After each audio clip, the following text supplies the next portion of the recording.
Hello everyone, my name is Rafa, and here as a physicist, I'm going to be telling you guys as users and communities things about waves in physics.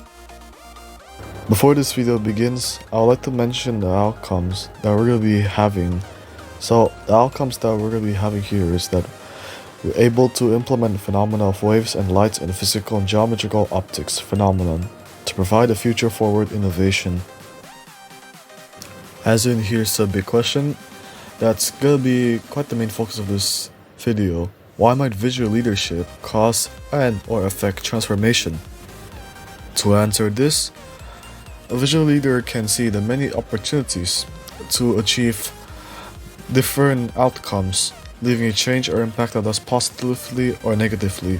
Just like in physics, how there's lots of outcomes to many different events. Alright, so in this video, we're going to be discussing about two different waves. There's reflection and there's diffraction. As for the first wave, let's start for reflection. So this is what basic reflection is all about defined. So reflection is basically what happens when a light strikes at a surface or an object. When graphed, there are up to two elements to pay attention: the incident ray and the reflected ray. Like based on the picture beside, incident rays come from light sources like the sun, and the reflected rays are the rays that have bounced off the surface of an object. To further understand this, I'm gonna demonstrate a little video to show how reflection works. So in this short video that I displayed here, there's me in a room and I had a mirror in it. So first, the room is dark and I didn't shine a light in front of it. But as soon as I shine a light in front of it, light is reflecting off a mirror. This is because the polished surface of a mirror perfectly reflects any light bouncing off of it. And finally, we are moving on to our next wave. This next wave is called diffraction. Diffraction is the separation of waves as they pass through a surface or an object. So these objects are referred as apertures. A small aperture leaves the majority of the waves blocked while passing through, and a large aperture leaves the waves to have the opportunity to pass through easily.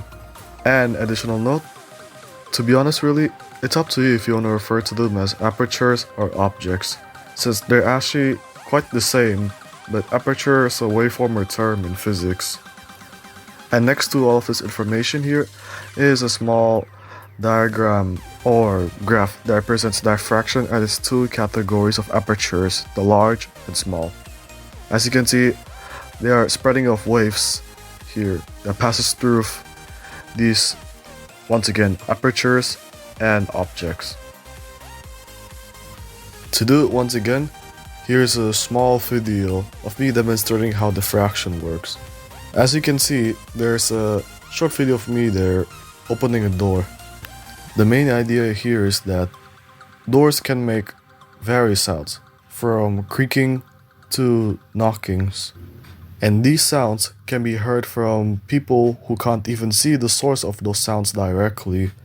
Say like a person next room, or probably even a person who's on a different level of floor or downstairs, or whatever you can define it as. These doors produce sound waves that comes from large apertures.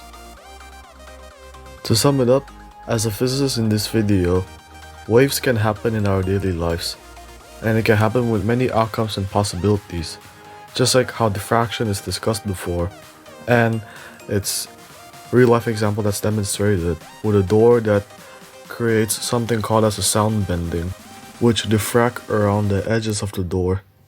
And then there is reflection with its reflective significance. These wave interactions can occur within many types of waves in their own respective ways. Like example for the light waves and then the sound waves. There goes the end of this video. So I hope you users and communities find this video helpful, and I hope you enjoy it and find it beneficial, and once again, I hope you learned something from it. Thank you.